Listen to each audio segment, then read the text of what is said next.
தனிப்பட்ட திரு எடப்பாடி பழனிசாமி மீது எந்த வருத்தமோ ஒரு பிரச்சனையும் இல்லை. ஒரு பொதுச் செயலாளராக இருக்கிற திரு எடப்பாடி அவர்கள் எப்படி இந்த இயக்கத்தை வழிநடத்த வேண்டும் என்பதில் தவறு இழைத்து விட்டார். தொடர்ந்து தோல்விகளை நிகழ்ந்து விட்டது.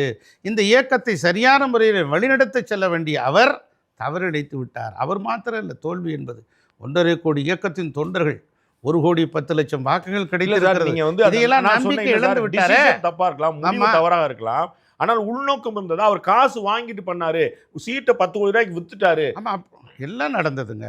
இதெல்லாம் நான் வந்து இது வெளிப்படையாக சொல்லக்கூடாது. ராஜ்யசபா தேர்வுகளில் எப்படி நடந்தது? தர்மனுக்கு ஒரு சீட் கொடுத்தாங்க, சிவி சண்முகத்துக்கு ஒரு சீட் கொடுத்தாங்க. சரி, ரைட்டு. அதுக்கு பிறகு தர்மனுக்கு கொடுக்கணும்னு சொல்லி சொன்னது ஓபிஎஸ்.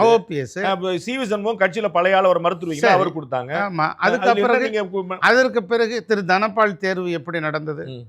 இப்போது நடந்த திரு தம்பிதுரை தேர்வு எப்படி நடந்தது? தம்பிதுரைட்ட காசு வாங்கிட்டாங்களா? அது என்ன, நீங்க தான் விசாரிக்கணும். நீங்க தான் மூத்த பத்திரிகை. தம்பிதுரைக்கு கொடுக்கலன்னு அடுத்த பஞ்சாயத்து அதை ஆரம்பிப்பீங்க.